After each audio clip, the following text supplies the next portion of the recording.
Blimey, Hina was acting bold during this chapter and Kyo got some much needed panel time.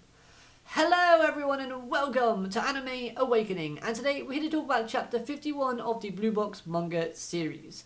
A unexpected chapter that gives focus to the character of Kyo and fuels the idea of Kyo being Prince Charming in his upcoming Snow White performance. Why do I say that? Well, he's been listening to Hina practice, and by that logic, he knows the script, he has it memorized. So if they suddenly need a prince in badminton armour, then Kyo would be the best solution. In fact, I think moving forward, we could actually see Taiki get injured thanks to all of this running around on top of his badminton practice. Whether or not it's a physical or mental injury is up for debate, but I do feel like something's going to take Taiki out of action for a few chapters at least.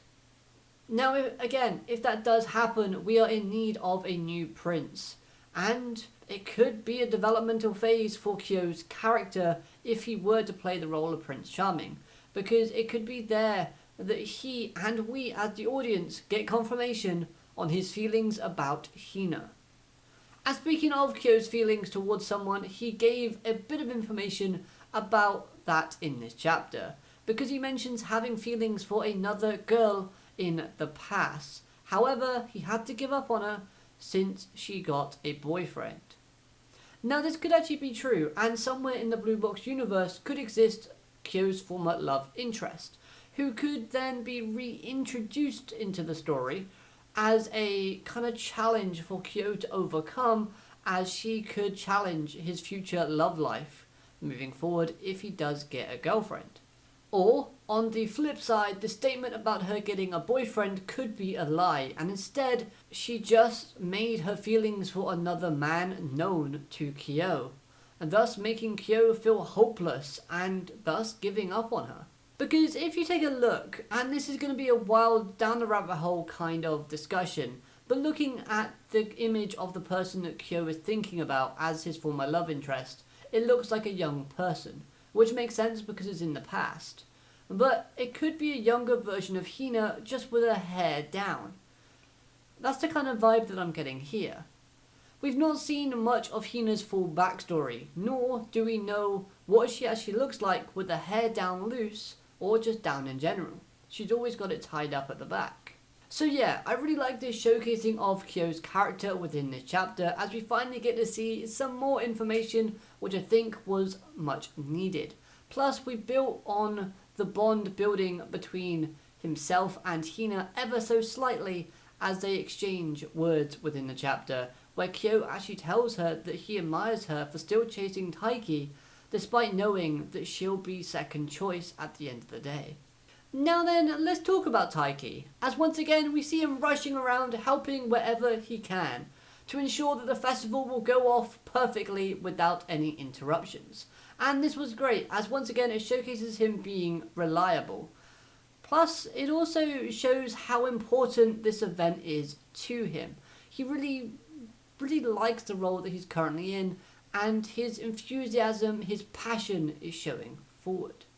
But just because it's important to him doesn't mean he's allowing these duties to stop his badminton practice. And of course, in kind of the same sense, he's not allowing it to interrupt the promise of going to nationals with Chinastu that he made way back at the start of the series. So yeah, that promise is still mega important to Taiki. That's why we see him running around ragged by helping out, but still going to practice to hone his skills in badminton to make sure he achieves that goal. Again, like I said earlier, I think Taiki might be overdoing it slightly and could possibly lead to an injury of some sorts, which could in turn provide another challenge for Taiki to overcome, both physically and mentally. Because let's go down a bit of a dark storyline and say that Taiki does injure himself slightly and misses the play.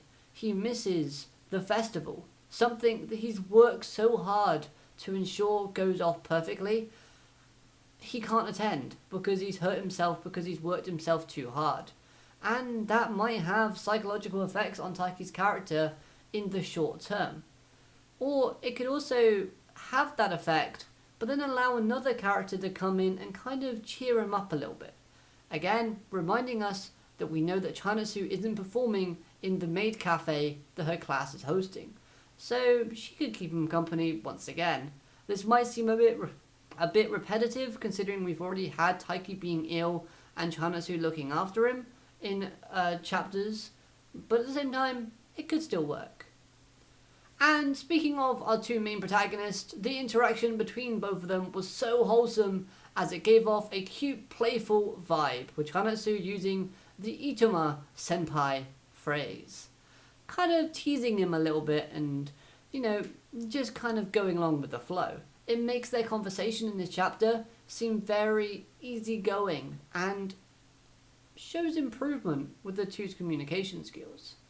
Plus, the whole height skit was very cute, and them both teasing about one another being taller than the other, when in fact they're currently eye level with each other, I thought was just a great addition to the chapter.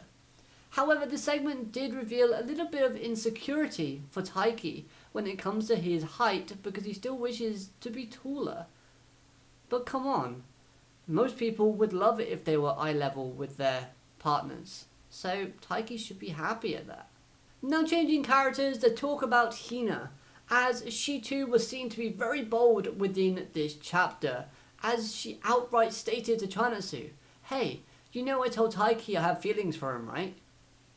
Now, that action alone was great, but what's going to be even sweeter is seeing Chinastu's reaction next chapter. Please do not skip over that, because this should be golden, as it will showcase whether or not Chinastu is going to act on her feelings, or if she's going to not showcase any of that development that we've been seeing slowly building from her character. Plus, this could also be a way to actually reintroduce Chinastu back into the story a little bit more, because during this festival arc that we've been having as of late, Chinastu's been just floating around the school, not really doing much in the way of being involved in the plot. And for some factors, that's actually okay, because she doesn't need to be front and center of every single chapter, but at the same time, when the story is about herself and Taiki, I like having Taiki focus, I like having Kyo focus and Hina focus, but at the end of the day, I'm Team Chinastu, and that's what I'm gonna say. So let's see more of her. Still sticking with Hina though, she was acting very curious in this chapter, poking into Kyo's love life, and wanting to know who it was that he used to like in the past. The interactions between Hina and Kyo though were actually kinda cool, as it showcased a slight case of similarities between the two.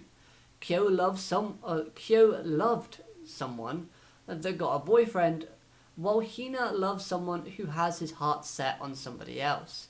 So both have got a bit of a tragic kind of theme going on with their love lives. So yeah, it was also a little sweet segment between both Hina and Kyo, as it doesn't really happen very often, so it's good to see it. So overall, I really enjoyed this chapter, as it gave us a lot of great character interactions and build up to possibly things changing as we approach the school festival. Let me know your thoughts on this chapter in the comments down below. I'd love to hear what you have to say about it, and I hope you've enjoyed this review. If you have, hit like, comment, subscribe, all that good stuff, and I'll bring you more Blue Box content moving forward. Have a great day. Arigato, matane, goodbye.